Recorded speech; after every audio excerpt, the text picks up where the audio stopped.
Beware, this is what they've been pushing for. They want to de-arm the citizenry. They want to take your right away to defend yourself from the state. And they also want to make sure that if you're, if you're a woman, you got to go to war. I mean, where...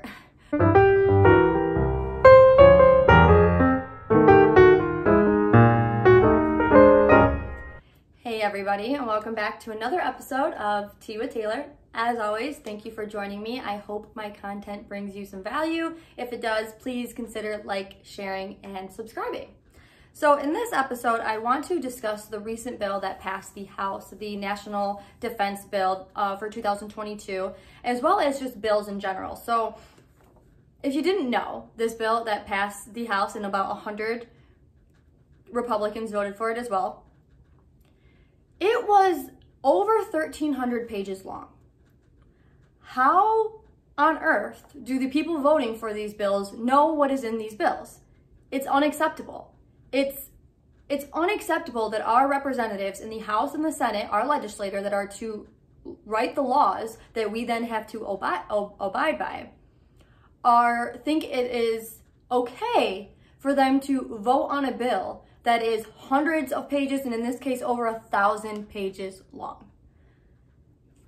As the Declaration of Independence so beautifully said, that they, as the government, derives their just powers by the consent of the governed. The governed is us.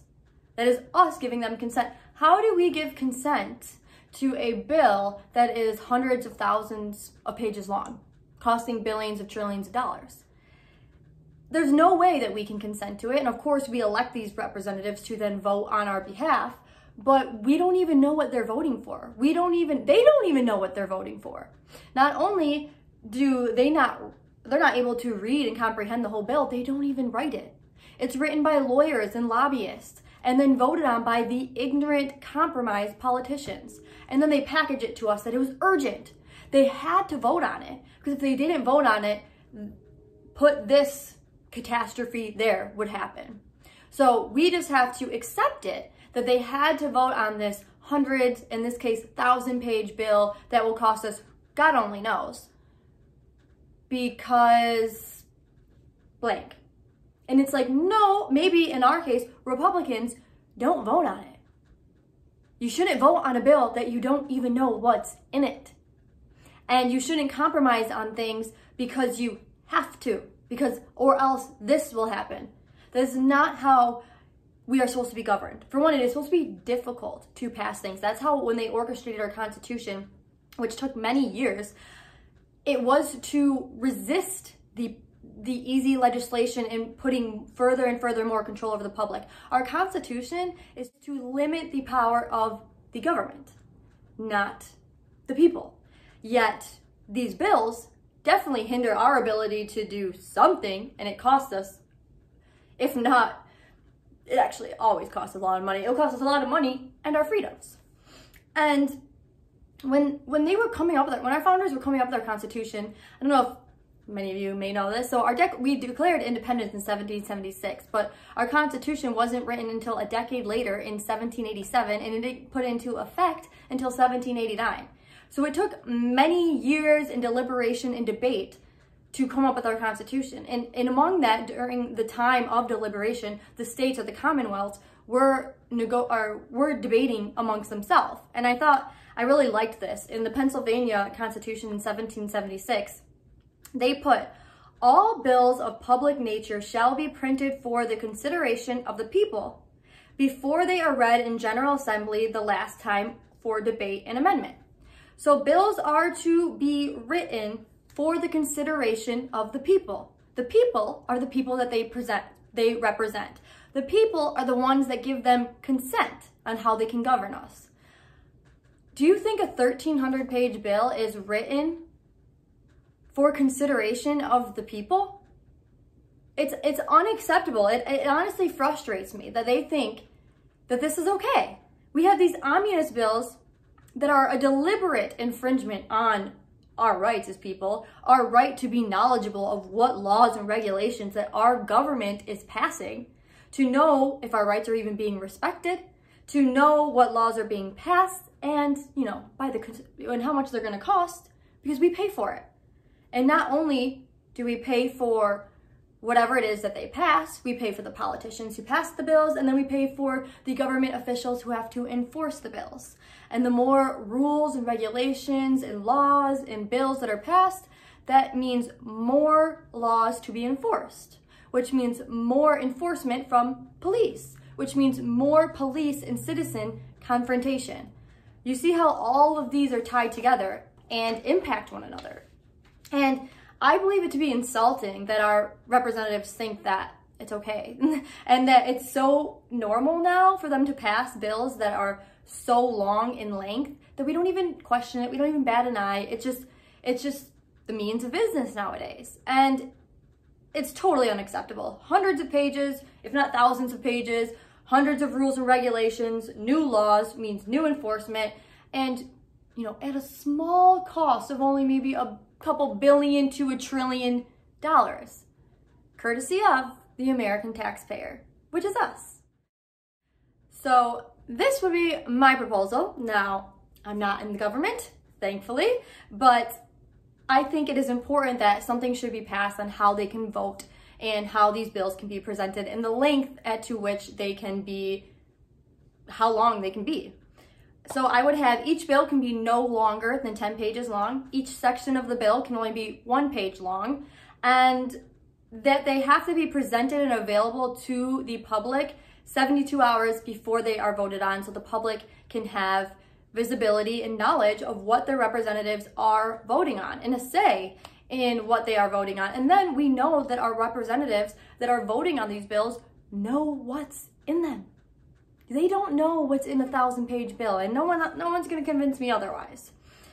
And in that case, they can write it. They can sit by the person that writes it if they don't write it themselves. 10 pages, each section, 1 page long. If you can't sum it up in a page, it shouldn't go into law because that's way too much infringement on our rights and the way we live our lives. And obviously that's not the case, but I think that would be hopefully that would be bipartisan, at least from the people, because we want to know what it is that our government is passing. We want to make sure that they know what is passing, and we want to make sure that all this legal jargon and that we're giving up too much. We don't even, then it's not even like I was saying, the expense isn't even just in whatever it costs when they're passing these bills, or the cost of the bill itself. Well, now enforcing it and us having to abide by these things in our daily life will add additional cost to whatever it is that we're doing, if not just the cost of our freedom in general. So I want to go over a few things that were brought to my attention in this bill. The first being the red flag law. So there was a red flag law in this bill that over 100 Republicans voted for, and a few of them were Dan Crenshaw, what's his name, Matt Gaetz, Madison Cawthorn or whatever, all these Republicans voting for red flag laws.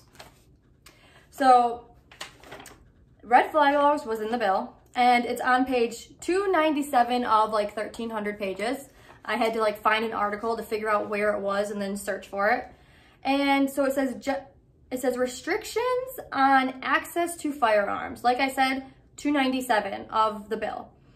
Number 1, in general, notwithstanding any other provisions of law, a military court protective order issued on an ex parte basis shall restrain a person from possessing, receiving, or otherwise accessing a firearm. Now, mind you, this is for our military personnel, but it doesn't matter. They still have constitutional rights, and we know it's going to start with the military, and then it's going to come to the population and the citizenry writ large. And I just want to make sure that you understand this, because I didn't know this at first. When it says order issue on an ex parte basis, what is that? An ex parte of or relating to an action taken in a legal proceeding by one party without the presence or participation of the opposing party. So they don't even need, if this is being facilitated upon you, they don't even need you to be present in order to obtain this withstanding for you to access your God-given right of your Second Amendment of your firearm. And it also says a military court protective order issued after the person to be subject to the order has received notice and opportunity to be heard on the order shall restrain such persons from possessing, receiving, or otherwise accessing a firearm in accordance with Section 922 of Title 18. So in that way, they're saying that you had to receive notice and given the opportunity to be heard, but you haven't been convicted of a crime in either of these cases. Number A, you don't even have to be present. Number B, you had to give the opportunity to be heard, but you weren't convicted for a crime. So you're being prosecuted or punished before ever being convicted. So instead of innocent until proven guilty, you're guilty until proven innocent, and they just took your Second Amendment and your God-given right for you to protect yourself with a firearm. That is unacceptable. And it is in a 1,300-page bill on page 297. This is how our representatives think that they can govern us. This has been going on for far, far, far too long. I'm only 27, and I'm now, becoming aware of this, and I'm flabbergasted that we've allowed this for so long. And like I said, this is right now it's a defense spending bill, so it's for our military personnel, but we know that's just the first step. And even with the military, it's like, okay, who are they to take away their firearm and why?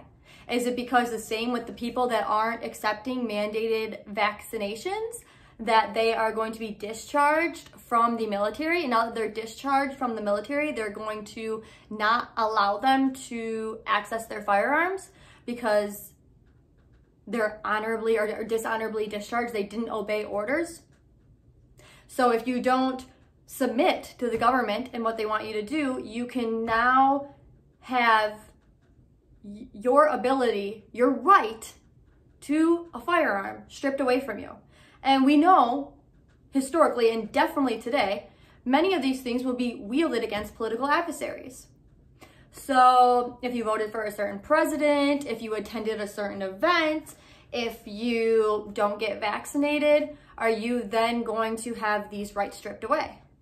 This is something we have to take very seriously, and it is unacceptable that Republicans voted for it. And it is unacceptable that it was drowned on page almost 300 of a 1,300-page bill.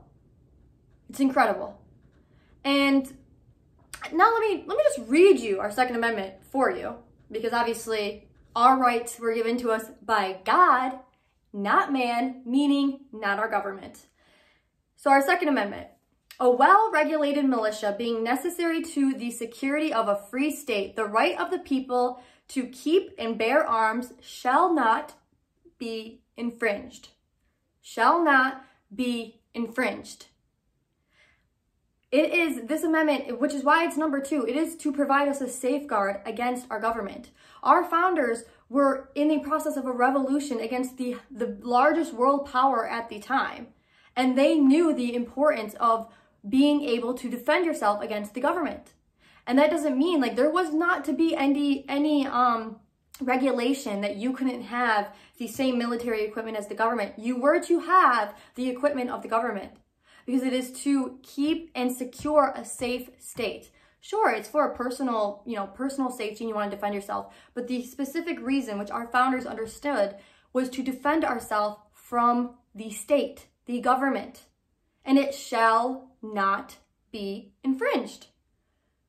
And like I said, our rights were given to us. They were enshrined in our Constitution that acknowledged the rights that we believe to be self-evident that were given to us by God.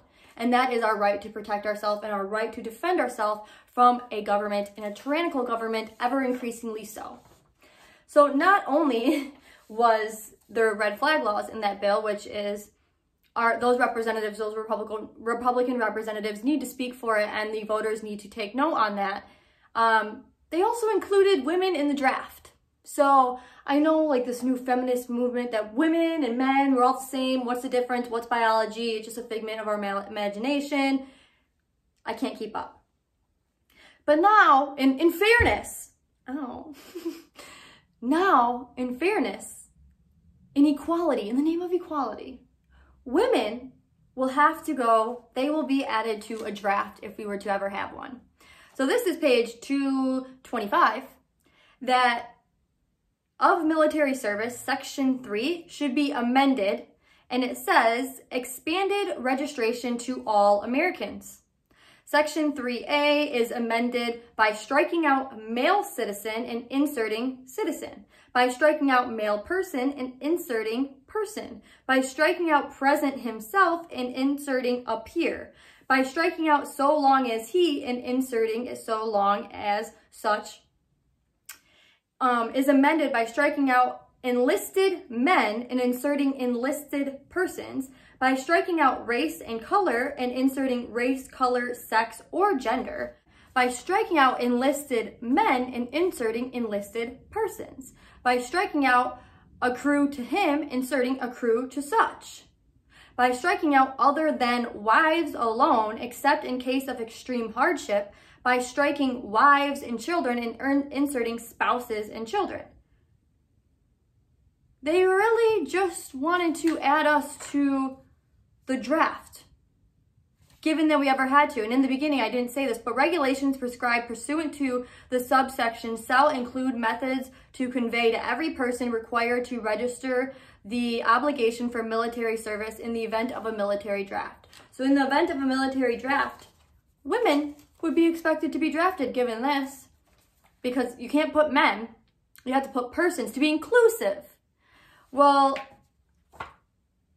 I will start off by being biased, and I wouldn't say this is being biased. I think it's a moral responsibility that men have the biological, because I believe that there are biological truths and roles for a society to function, and men's biological role in a society to function, and a moral obligation is to defend and protect women and children.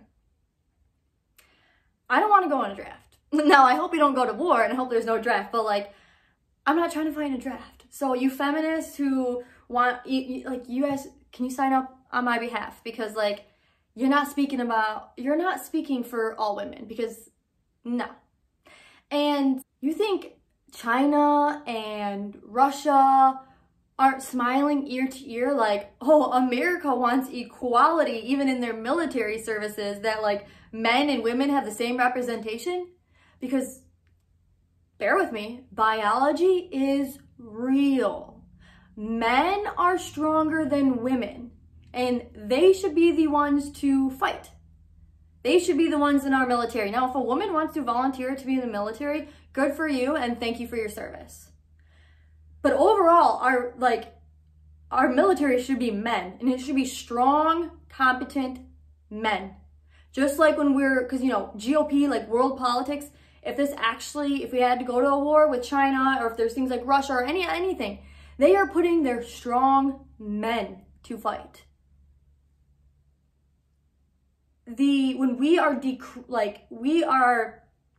Society is purposefully destroying the biological truths of biology. That men and women are different. They have different roles in society, and there's objective truth to that. And if we are going to literally get to the point where we are risking our national security by looking at equality in our military service over competence, God help us. So I just wanted to bring those two things out in the bill. Now, who knows what else is in the bill, because it's 1,300 pages long. I was just seeing some chatter about these things, so I literally was researching a bunch of articles to try and see what section it was in this 1,300 page bill. And it's totally unacceptable, from the way that the bill is presented, the way it's voted on, and the things that are inclusive in it, and the fact that Republicans voted not only on red flag laws, which is a infringement on our rights, even though it's not to the citizenry yet, and of course this only passed the House, but beware, this is what they've been pushing for. They want to de-arm the citizenry. They want to take your right away to defend yourself from the state. And they also want to make sure that if you're a woman, you got to go to war. I mean, where's America's moral standing? Where is our moral standing in the world? That we believe in freedom.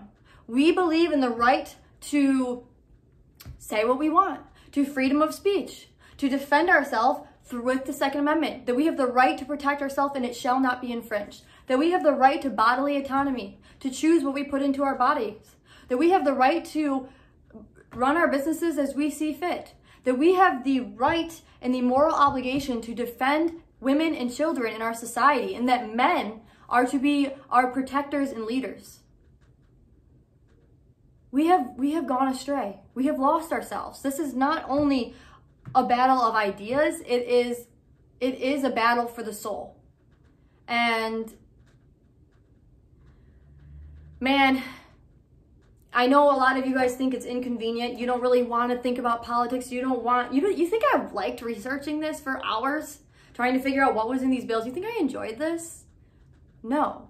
But I think it's my duty as a citizen to be aware of what's going on and take responsibility and to know what is going on with my government and how it is being run. That is our duty as citizens to be knowledgeable and to be and participate in what it is in the political society, the democracy that we say we have. It may be inconvenient and it's stressful and it's exhausting and honestly it's annoying and it can be infuriating at times and emotional, but it is your duty to know what is going on and to be knowledgeable of what is going on and to speak up when you don't agree with what is going on. Because if you don't, who else is? If it's not you, then who else is it supposed to be? And if you like the America that you grew up in, it's slipping away. So you can stay quiet and stay out of politics, and then when things hit the fan, even worse than they are now, was it worth it? I mean, like I said, this isn't something I enjoy. And I actually have quite a bit of different hobbies, and I would prefer to read rather than, read a knowledgeable book than read a bill that my politicians passed to strip my rights away. But I believe it is my moral duty and my duty to my country to know what is going on and to be educated and to take the slight inconvenience of my life. We became really selfish. All we care about is how we feel in our day-to-day. We can't bother ourselves with politics. Well, newsflash, politics runs your lives. From the way you run your business to the way you apparently take medications. So it's time for you to be educated and get involved. As always, I hope this episode gave you some valuable information, some things for you to think about, potentially research, and if you found it valuable, consider liking and sharing. Thank you for joining me as always. I appreciate it, and I'll see you guys again soon. Talk to you later. God bless. God bless you, God bless America, and God bless the people fighting for freedom. See you guys later.